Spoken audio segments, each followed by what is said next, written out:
রমজান মাসের প্রথম জুমা, রমজানের দ্বিতীয় দিন প্রথম জুমা।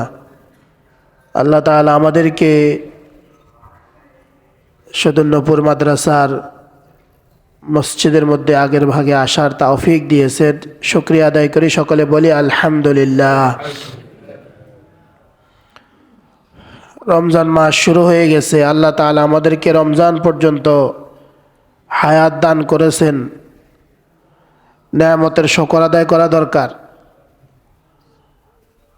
যেই উদ্দেশ্যে আল্লাহ তাআলা রমজান মাস আমাদেরকে দান করেছেন, সেই উদ্দেশ্য মাথায় রেখে আমাদেরকে আমল করে যাওয়া দরকার। আল্লাহ তাআলা তাকওয়া অর্জন করার উদ্দেশ্যে আমাদেরকে রমজান মাস দিয়েছেন। কারণ এই তাকওয়া ছাড়া, তাকওয়ার যোগ্যতা ছাড়া কেউ জান্নাতে যাইতে পারবে না। আল্লাহ তাআলার এই জান্নাতের মতো দামি সম্পদ, আল্লাহ তাআলার জান্নাতের এই দামি ব্যবসা তার বান্দাবান্দীদের মধ্যে আল্লাহ তাআলা তাদের হাতেই তুলে দিবেন, যাদের ভিতরে তাকওয়ার যোগ্যতা আছে। কিসের যোগ্যতা আছে বলেন? তাকওয়ার যোগ্যতা। এই তাকওয়ার যোগ্যতা অর্জন করার জন্যই আল্লাহ তাআলাই আবার আমাকে আপনাকে এই যোগ্যতায় যোগ্য করার জন্য রমজানুল মোবারকের এই বরকতময় মাস আমাদেরকে দান করেছেন। আলহামদুলিল্লাহ। তো প্রথমেই আমরা অল্প কথায় তাকওয়া অর্জনের পদ্ধতিটা একটু জেনে নেই। কিভাবে আমরা রমজানের রোজা রেখে তাকওয়া অর্জন করতে পারবো। রমজানের রোজা রেখে আমরা এইভাবেই তাকওয়া অর্জন করতে পারি, এইভাবেই আমরা তাকওয়া অর্জন করতে পারবো। আমরা যখন সকাল ফজর হওয়ার পর থেকে সন্ধ্যা হওয়া পর্যন্ত আমরা রোজা রাখার নিয়ত করি, রমজানের রোজা রাখার নিয়ত করি, তো এই সময়টার মধ্যে আমরা হালাল খাবার, হালাল পানীয় বর্জন করি। হালাল খাবার, হালাল পানীয় কি করি? বর্জন করি। কার হুকুমে বলেন? আল্লাহ তাআলার হুকুমে। তো আল্লাহর হুকুমে আমি হালাল খাবার, হালাল পানি, হালাল স্ত্রী স্বামী বর্জন করলাম। ওই আল্লাহ তাআলার হুকুমেই, হুকুমের কথা মনে করে, ওই আল্লাহ তাআলা আমাকে দেখতেছেন মনে করে, আল্লাহ তাআলা আমাকে দেখতেছেন মনে করে যেভাবে আমি হালালগুলো বর্জন করতে পেরেছি, হালালগুলো বর্জন করে যাচ্ছি, ঠিক আল্লাহ তাআলা আমাকে দেখতেছেন মনে করে হারামগুলো বর্জন করার যোগ্যতা অর্জন করা। তাহলেই আমি তাকওয়া অর্জন করতে পারবো। তাহলে দেখেন, জিনিসটা একেবারে সহজ হওয়ার কথা। আমি আল্লাহ তাআলা আমাকে দেখতেছে মনে করে আমি আমার ঘরে একা থাকলেও, তীব্র পিপাসায় নিজের ঘরে নিজের রুমে একা থাকলেও, আমি রোজাদার হওয়ার কারণে আল্লাহ তাআলা আমাকে দেখতেছেন এটা ভেবে আমি কি করি না? পানি পান করি না, পানি পান করা থেকে বিরত থাকি। তো ঠিক এরকমভাবে জীবনের প্রতিটা হালতে, প্রতিটা অবস্থায়, সর্ব হালতে কি বলেন? আল্লাহ তাআলা আমাকে আপনাকে দেখতে থাকেন কিনা? আল্লাহ তাআলা দেখতে থাকেন। ইন্নাল্লাহা সামিউম বাসীর। আল্লাহ তাআলা দেখতেই থাকেন, শুনতেই থাকেন। তো জীবনের সর্বহালতে আল্লাহ তাআলা যে আমাকে দেখতে থাকেন, এই কথা মনে করে রমজানের রোজা রেখে যেমনিভাবে হালালগুলো বর্জন করেছি, ঠিক তেমনিভাবে হারামগুলোও বর্জন করা, এটার নাম তাকওয়া। এটার নাম কি বলেন? তাকওয়া। তাহলে বিষয়টা তো সহজ হওয়ার কথা ছিল। আমি যে আল্লাহ তাআলা আমাকে দেখতেছেন মনে করে হালাল বর্জন করতে পারলাম, তাহলে কি আমি আল্লাহ আমাকে দেখতেছে মনে করে হারামগুলো বর্জন করতে পারবো না? হারামগুলো তো আরও আগেই বর্জন করতে পারবো ইনশাআল্লাহ। এইভাবে আমি তাকওয়ার দৌলত অর্জন করে আমি আল্লাহ তাআলার ওই দামি জান্নাত, কত দামি জান্নাত! সাহাবায়ে কেরাম জিজ্ঞাসা করেছে যে ইয়া রাসূলুল্লাহ, আল জান্নাতু ওয়া মা বিনাউহা, জান্নাত কেমন, এটা কি দিয়ে বানানো হয়েছে? নবীজি সাল্লাল্লাহু আলাইহি সাল্লাম জান্নাতের প্রাসাদের বর্ণনা দিলেন যে লাবিনাতুম মিন যাহাবিন ওয়া লাবিনাতুম মিন ফিদ্দা। এই জান্নাতের প্রাসাদ ঘরগুলোর একটা ইট স্বর্ণের, একটা ইট রূপার। সুবহানাল্লাহ বলেন।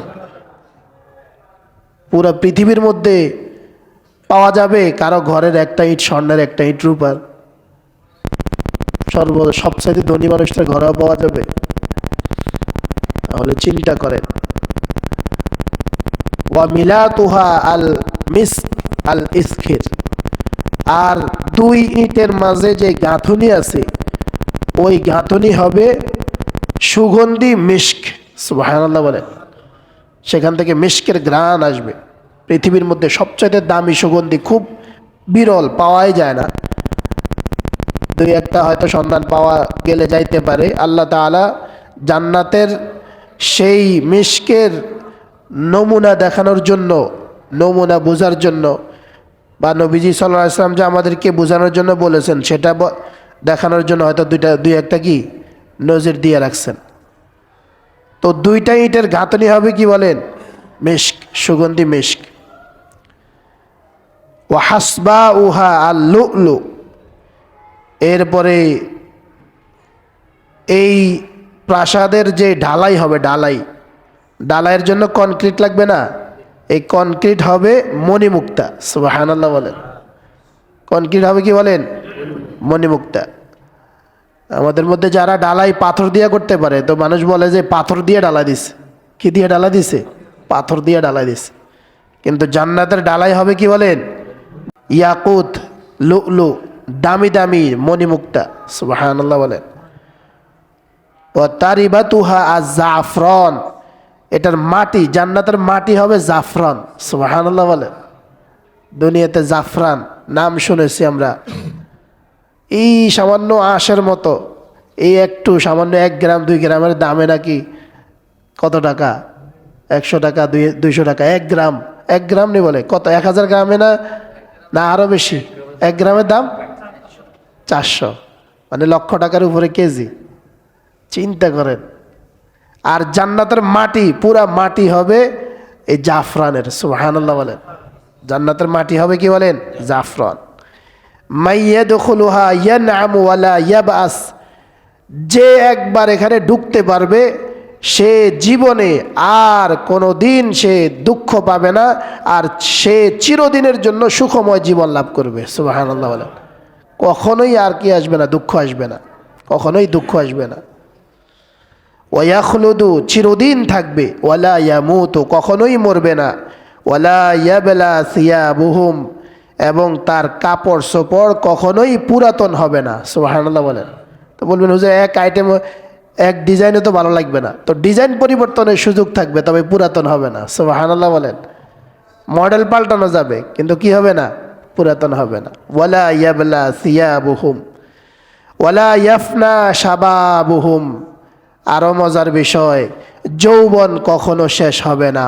সুবহানাল্লাহ বলে। যৌবন কখনো কি হবে না? শেষ হবে না।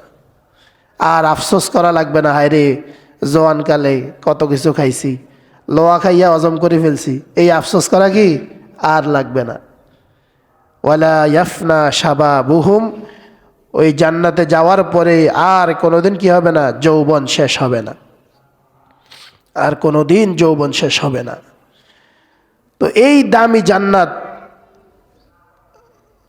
কাদেরকে দিবেন? আল্লাহ তাআলা বলেন তাকওয়াওয়ালাদেরকে দিবেন। কিসের যোগ্যতার ভিত্তিতে দিবেন? তাকওয়ার যোগ্যতা। কোনো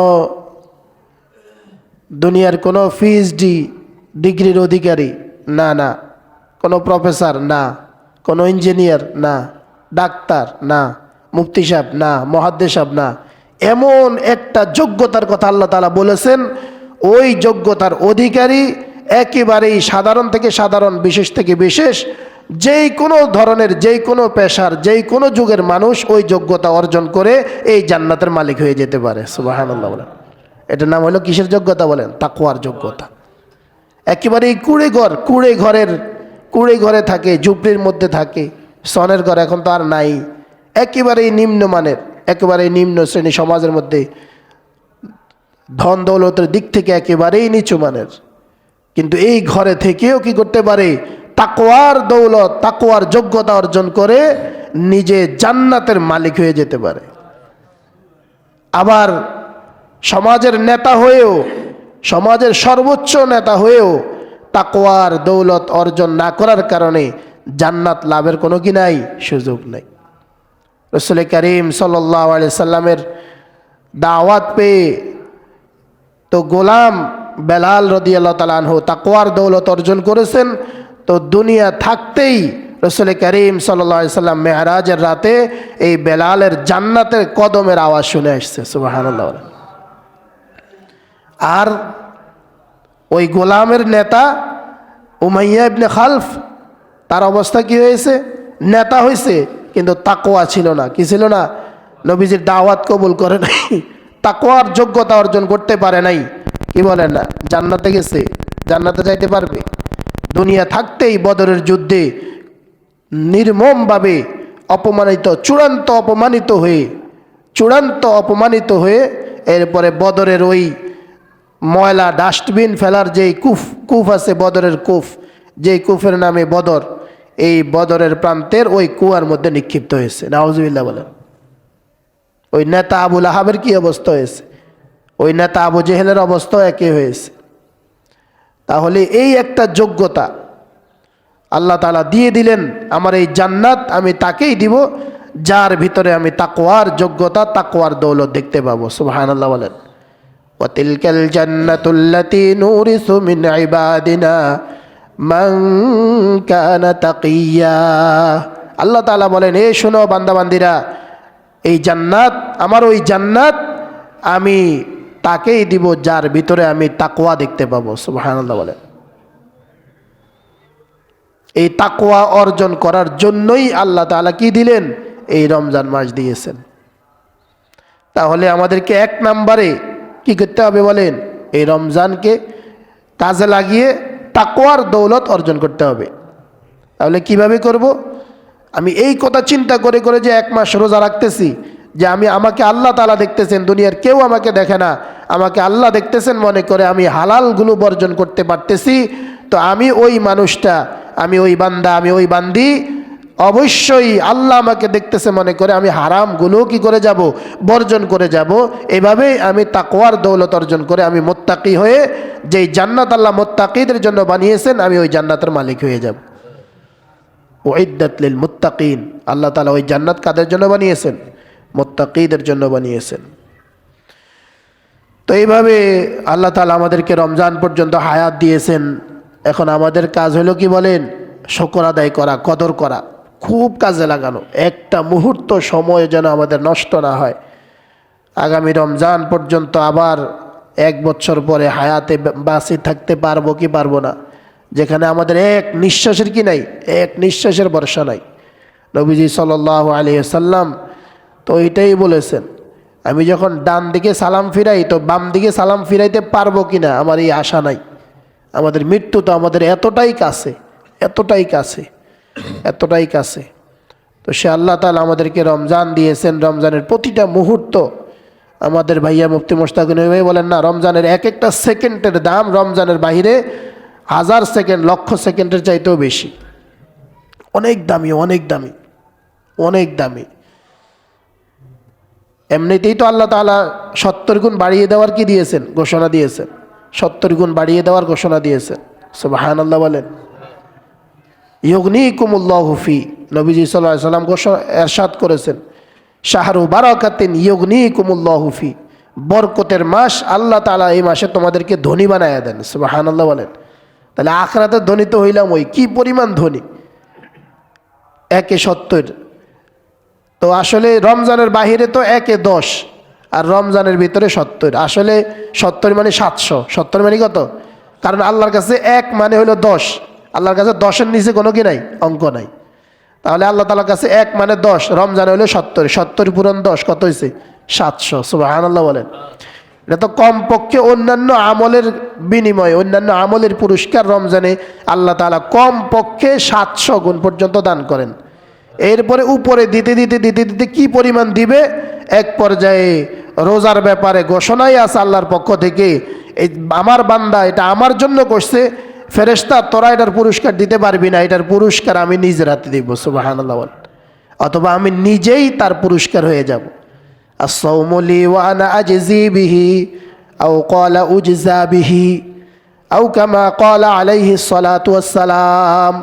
কারণ আমার বান্দাবান্দিরা রোজা আমার জন্যই রেখেছে, আমাকে ভয় করে রোজা রেখেছে, তো আমি এই রোজার পুরস্কার এটা আমি নিজ হাতে দিব, অথবা আমি নিজেই তার পুরস্কার হয়ে যাব। সুবহানাল্লাহ বলেন। তো এই জন্য এত বড় পুরস্কার, এত বড় পুরস্কার আমরা যদি লাভ করতে না পারি, যদি বঞ্চিত হয়ে যাই, নাউজুবিল্লাহ বলেন সবাই, তাহলে আসলে আমার মতো বঞ্চিত আর হতভাগা মাহরুম আর কেউ হইতে পারে না, আসমানের নিচে জমিনের উপরে আর কেউ হইতে পারে না। আবার যে রমজান পেয়েও এই পুরস্কার প্রাপ্তির আশা করে না, এই পুরস্কারের জন্য চেষ্টা প্রচেষ্টা করে না, তো সে দুনিয়া তো আসলে ধ্বংস। নবীজি সাল্লাল্লাহু আলাইহি ওয়াসাল্লাম তাকে তার জন্য নবীজি নিজেই বদদোয়া করে দিছে, নাউজুবিল্লাহ বলে, فإن الشقي من حرم الخير من حرم فيه رحمة الله عز وجل أو كما قال عليه الصلاة والسلام। নবীজি সাল্লাল্লাহু আলাইহি ওয়াসাল্লাম বলেন, হতভাগার বঞ্চিত পোড়া কপাল তো সে যে রমজান মাসের মধ্যেও আল্লাহ তাআলার রহমত থেকে বঞ্চিত হয়ে গেল। নাউজুবিল্লাহ বলেন, আল্লাহর রহমত থেকে বঞ্চিত হয়ে গেল। আর এক হাদিসের মধ্যে একটা ঘটনা আছে, নবীজি সাল্লাল্লাহু আলাইহি ওয়াসাল্লাম মিম্বারে উঠতেছিলেন, খুতবার জন্য মিম্বারে উঠতেছিলেন। তো প্রথম সিঁড়িতে পা রেখে নবীজি বললেন আমিন, দ্বিতীয় সিঁড়িতে পা রেখে বললেন আমিন, তৃতীয় সিঁড়িতে পা রেখে বললেন আমিন। সাধারণত আমরা আমিন বলি, কেউ দোয়া করলে এই দোয়ার সাথে সাথে আমরা আমিন বলি। আমিন অর্থ, হে আল্লাহ আপনি আমাদের দোয়া কি করুন, কবুল করুন। তো কারো কোনো দোয়া হয় নাই, দোয়া শোনা যায় নাই, কিন্তু নবীজি শুধু কি বলেছেন, আমিন বলেছেন। তো এরকম সাহাবা ইকরামের কাছে আশ্চর্য লেগেছে, তারা জিজ্ঞাসা করলেন, ইয়া রাসূলুল্লাহ আপনি আমিন বলেছেন, কিন্তু কাউকে তো আমরা দোয়া করতে শুনি নাই। নবীজি সাল্লাল্লাহু আলাইহি সাল্লাম বললেন, দোয়া করতে আমি শুনেছি। জিবরাইল আলাইহিস সালাম দোয়া করতেছিলেন, বু'দান লিমান আদরাকা রমাদান কুলতু আমিন। জিবরাইল বদদোয়া করতেছিলেন, দোয়া মানে কি, বদদোয়া করতেছিলেন যে ওই ব্যক্তি ধ্বংস হোক যে রমজান মাস পেল আর তার গুনাহসমূহ ক্ষমা হলো না। নাউজুবিল্লাহ বলেন। এজন্য পুরা রমজান মাস প্রত্যেকটা মুহূর্তে আল্লাহ তাআলা আমার গুনাহ মাফ করে দিতে পারেন। একেবারে শুরু থেকে, ফজর থেকে শুরু করে সন্ধ্যা পর্যন্ত পুরাটা সময় দোয়া কবুলের সময়। সুবহানাল্লাহ বলেন। রমজানের বাহিরে দোয়া কবুলের সময় খুঁজে পাওয়া অনেক কঠিন। সপ্তাহে একদিন জুমার দিন, তাও জুমার দিনে একটা সময় দোয়া কবুলের সময় আছে, কিন্তু নির্দিষ্টভাবে হাদিসের মধ্যে এটা বলা হয় নাই, যেন মানুষ সারাদিনেরই কদর করে। এজন্য আমরা পুরা দিনেরই কি করি, না কদর করি জুমার দিন, কারণ জানি না যেহেতু পুরা দিনেই কি করি, অবহেলা অলসতা কাটাইয়া দেয়। কিন্তু নবীজি এটা কি রেখেছেন, অজানা রেখেছেন কেন, যেন আমরা পুরা দিনেরই কি করি, মূল্যায়ন করি। জুমার দিনে একটা সময় আছে, যে সময়টাতে দোয়া করলে আল্লাহ তাআলা নিশ্চিত এই দোয়া কবুল করেন, নিশ্চিত দোয়া কবুল করেন। প্রত্যেকটা ইসলামের প্রত্যেকটা বিধানই আমাদের কিসের জন্য বলেন, উপকারের জন্য, কল্যাণের জন্য। এই যে শবে কদর, নবীজি সাল্লাল্লাহু আলাইহি সাল্লামকে আল্লাহ তাআলা প্রথমে নির্দিষ্টভাবে জানায়া দিছে, কিন্তু নবীজি সাল্লাল্লাহু আলাইহি সাল্লাম যখন তার হুজরা থেকে বাইর হলেন বলার জন্য, নবীজি খুশিতে বাগবাগ হয়ে গেছে, এটা বলার জন্য বাইর হয়েছে। বাইর হওয়ার পরে তার নবীজির হুজরার সামনে দেখলেন দুই মুসলমান কোন একটা বিষয়ে তর্ক করতেছে, একটু ঝগড়ার মতো হয়ে গেছে।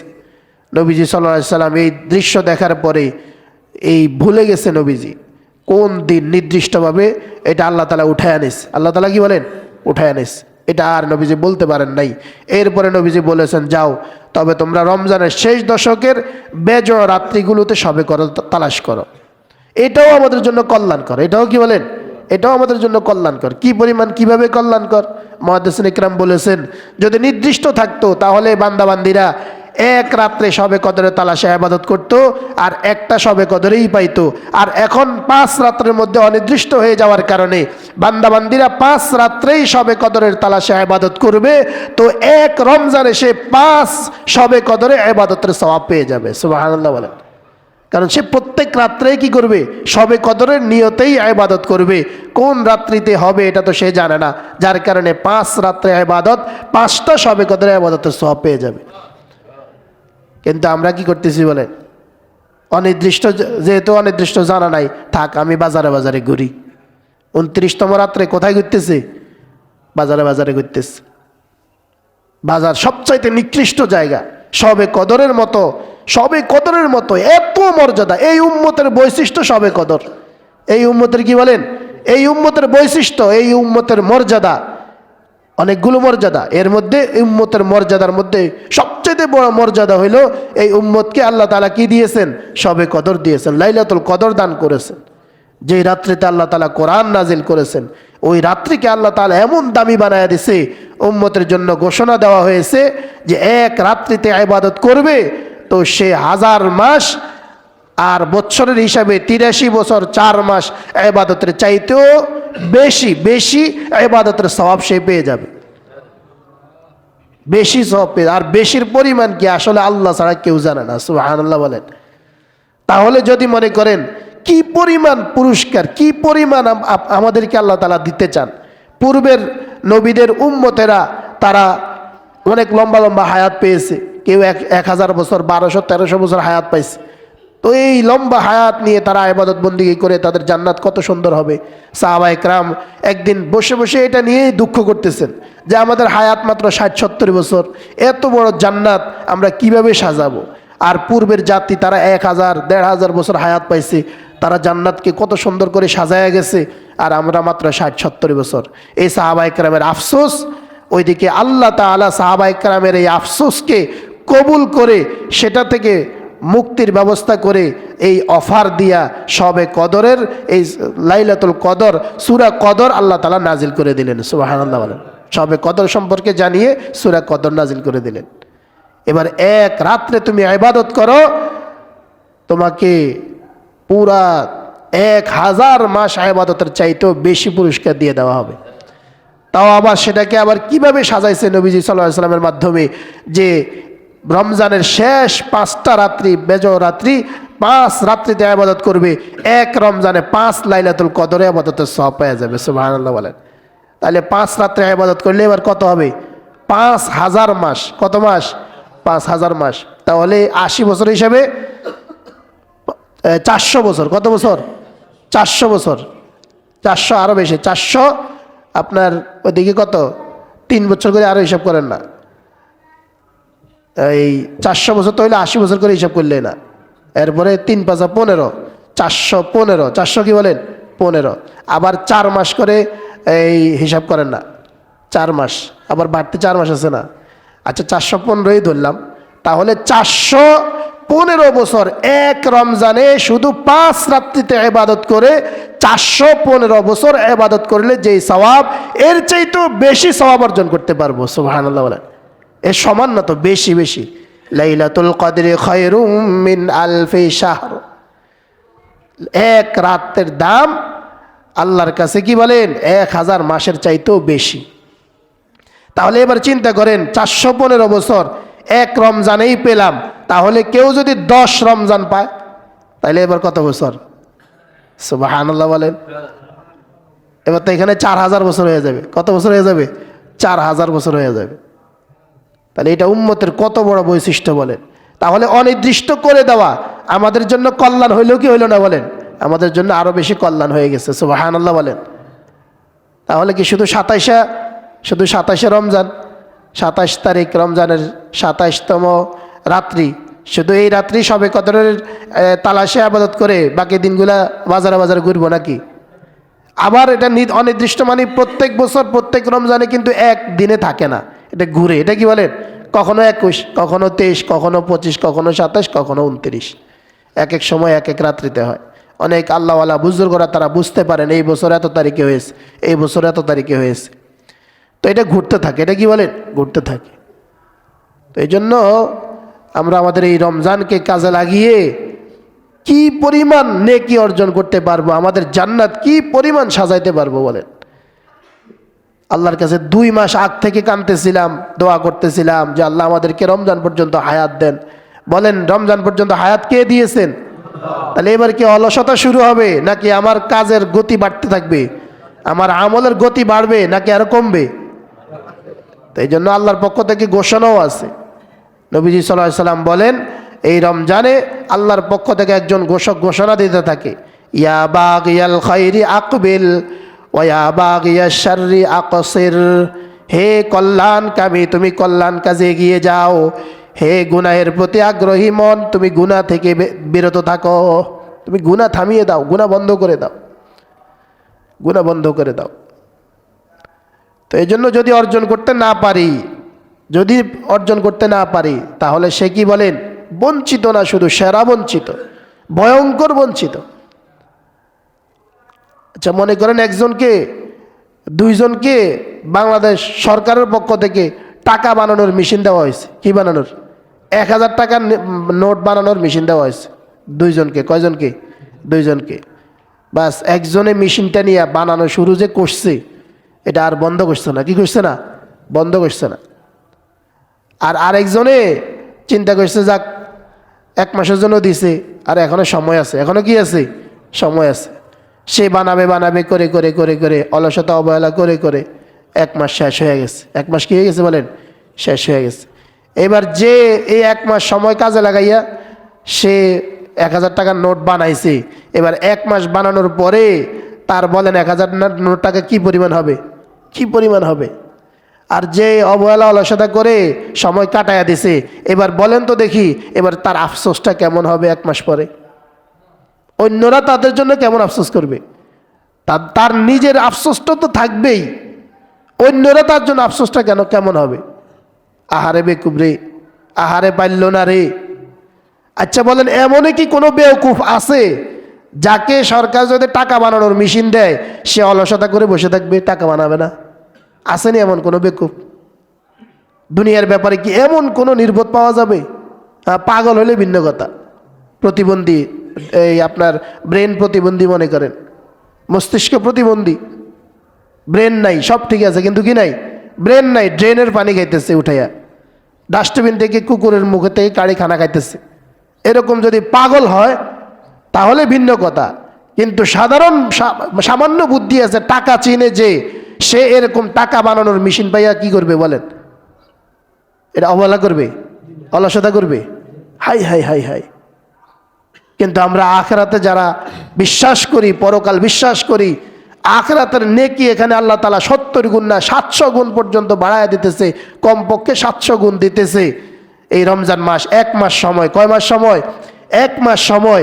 এবার যদি অলসতা অবহেলা করে আমি যদি কি করি, বঞ্চিত হই, আসলে কি পরিমাণ বঞ্চিত হব বলেন?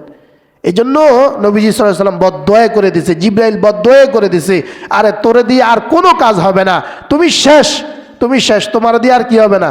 জান্নাত আর তোমার দিয়া হইবে না। নাউজুবিল্লাহ বলেন। জিবরাইলের বদদোয়া, নবীজির আমিন বলা, আচ্ছা এটা কি পরিমাণ কবুল হবে? কি পরিমাণ কবুল হবে? এই জন্য প্রত্যেকটা মুহূর্ত সময়কে কি করা বলেন? কাজে লাগানো। রমজান মাস মনে করে ঈমানের সাথে সওয়াবের আশায়, নবীজি সাল্লাল্লাহু আলাইহি সাল্লাম বারবার বলেছে ঈমানের সাথে সওয়াবের আশা। আচ্ছা এত সওয়াব যার অন্তরে থাকবে সে আবার বসে থাকে কিভাবে বলেন? সে আবার আমল না করে কিভাবে বলেন? যে কোরআনে কারীমের তেলাওয়াত পারে সে তেলাওয়াত না করে থাকবে কিভাবে? যার মাল আছে সে সম্পদ দান না করে থাকবে কিভাবে? যার কি আছে বলেন? যার যে সুযোগ আছে, যে তসবিহগুলো জিকিরগুলো করার সুযোগ আছে, সে আবার জিকির না করে থাকবে কিভাবে? কিভাবে থাকবে? কিন্তু আমরা থাকতেছি, তো থাকতেছি। কি বলেন? আল্লাহ তাআলার ওয়াদাগুলো সত্য কিনা বলেন? তো আমরা দুনিয়া তো ভালোই বুঝলাম, তাহলে আল্লাহটা বুঝলাম না কা? তো আল্লাহ তাআলাও কোরআনে এটাই বলেছেন, এরা দুনিয়া খুব ভালোই বুঝে, কিন্তু আখিরাতের বেলায় তারা কি? উদাসীন। ওয়াদাল্লাহ লা ইউখলিফুল্লাহু ওয়াদা ওয়ালাকিন্না আকসারান নাসি লা ইয়ালামুন ইয়ালামুনা যাহিরাম মিনাল হায়াতিদ দুনিয়া ওয়া হুম আনিল আখিরাতি হুম গাফিলুন। রব্বুল আলামিন বলেন এগুলো আল্লাহ তাআলার ওয়াদা। কার ওয়াদা বলেন? আল্লাহ তাআলার ওয়াদা। আল্লাহ তাআলার ওয়াদা, কিন্তু অধিকাংশ মানুষই আল্লাহ তাআলার ওয়াদা সম্পর্কে জানে না। তারা জানে কি? জানে দুনিয়া 16 আনা বুঝে। হে জানা না কইছে কি আপনি রে?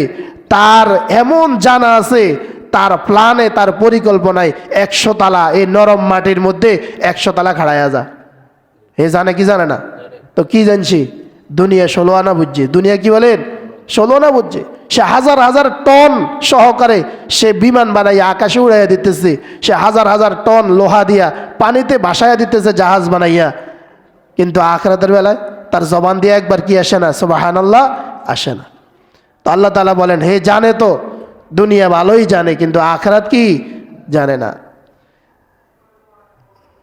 ওয়ালাকিন আকসারান ইয়ালামুনা যাহিরাম মিনাল হায়াতিদ দুনিয়া ওয়া হুম আনিল আখিরাতি হুম গাফিলুন।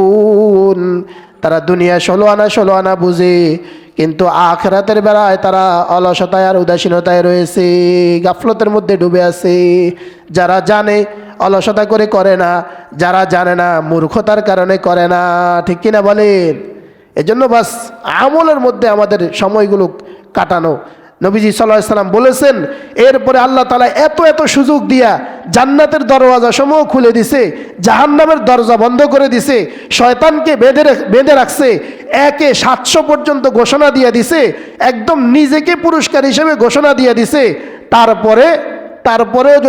তারপরে আবার কি করতেছে? তারপরে আবার আল্লাহ তাআলা, নবীজি বলেন, আল্লাহ তাআলা এবার এই সব অফার দিয়া এবার বান্দাবান্দিদের দিকে তাকায় আছে যে কে কি পরিমাণ আমল করে, আর আল্লাহ তাআলা সেগুলো নিয়ে আবার ফেরেশতাদের সাথে গর্ব করবেন। সুবহানাল্লাহ বলেন।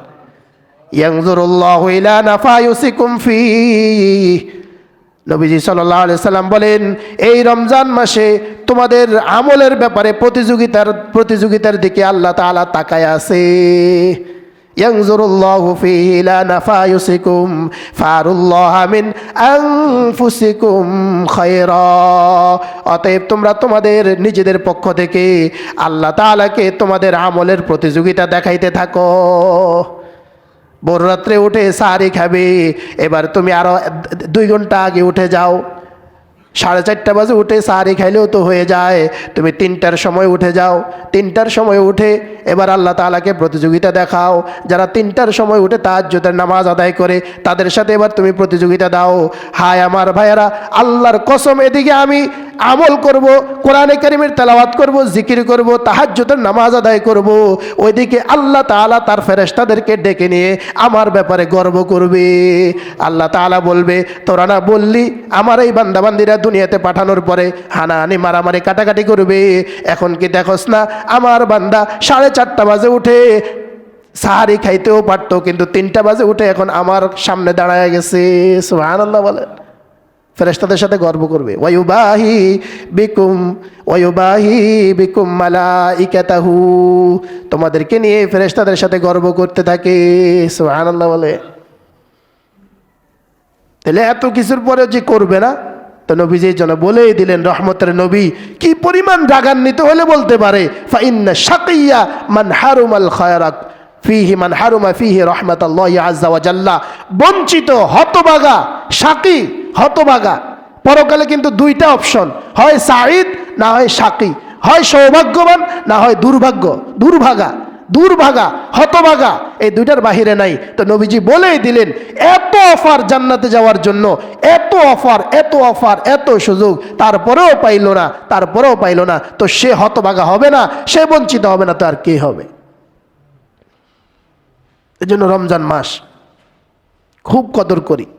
রোজাগুলো যথাযথভাবে গুনাহ থেকে মুক্ত রেখে, সমস্ত গুনাহ থেকে নিজেকে বিরত রেখে, ওই যে তাকওয়ার অর্জনের জন্য, তাকওয়ার সাথে রোজা, তাকওয়ার সাথে কি বলেন, রোজাটা তাকওয়ার সাথে যেন হয়।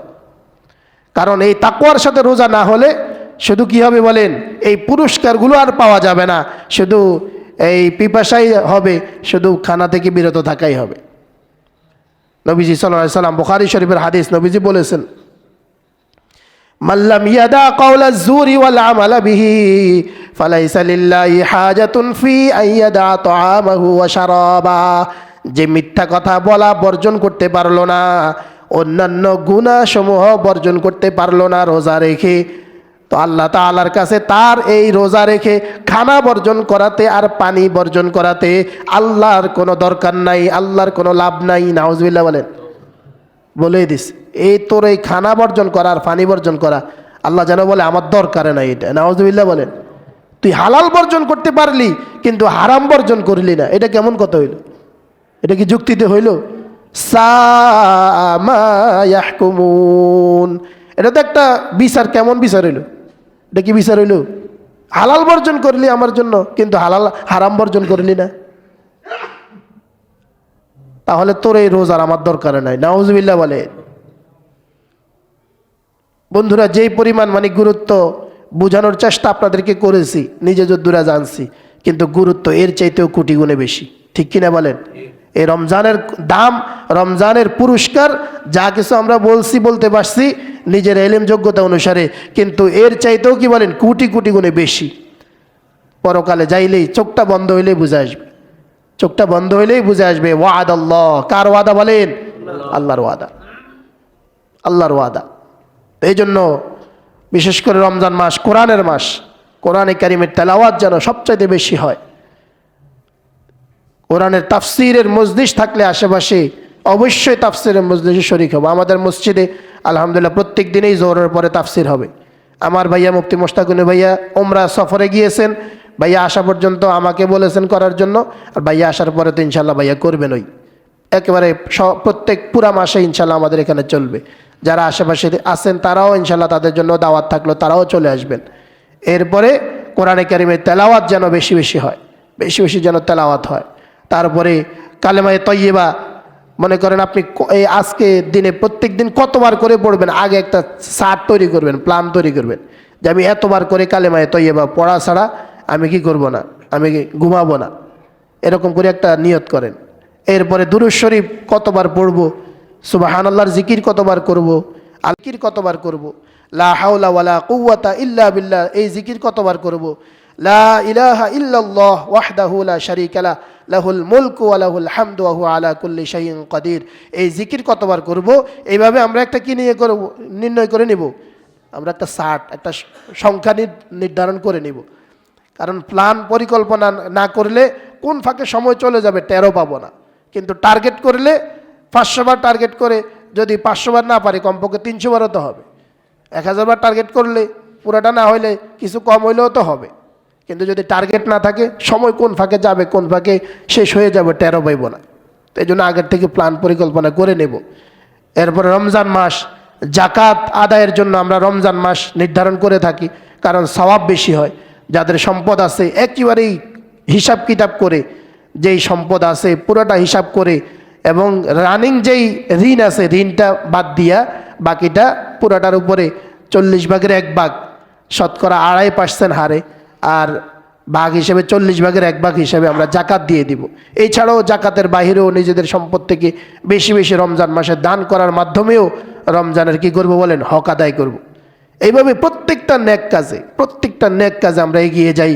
আল্লাহ তাআলাকে দেখাইতে থাকি যে আল্লাহ আমি তোমাকে কত ভালোবাসি, একটু দেখো। যদি আল্লাহ তাআলা একটু দেখেন আর আমার ব্যাপারে একটু ফেরেশতাদেরকে বলে দেন আলহামদুলিল্লাহ, তাহলে আমার কি বলেন, আমার জন্য যথেষ্ট হয়ে যাবে। আমার জন্য কি হয়ে যাবে বলেন? আলাইসাল্লাহু বিকাফিন আবদা, আমার জন্য আমার আল্লাহ আমার দুনিয়াতে যথেষ্ট হবে, আমার পরকালে যথেষ্ট হয়ে যাবে। আল্লাহ তাআলা আমাদের সকলকে কথাগুলা বোঝা মানার আমল করার তৌফিক দান করেন, আমিন।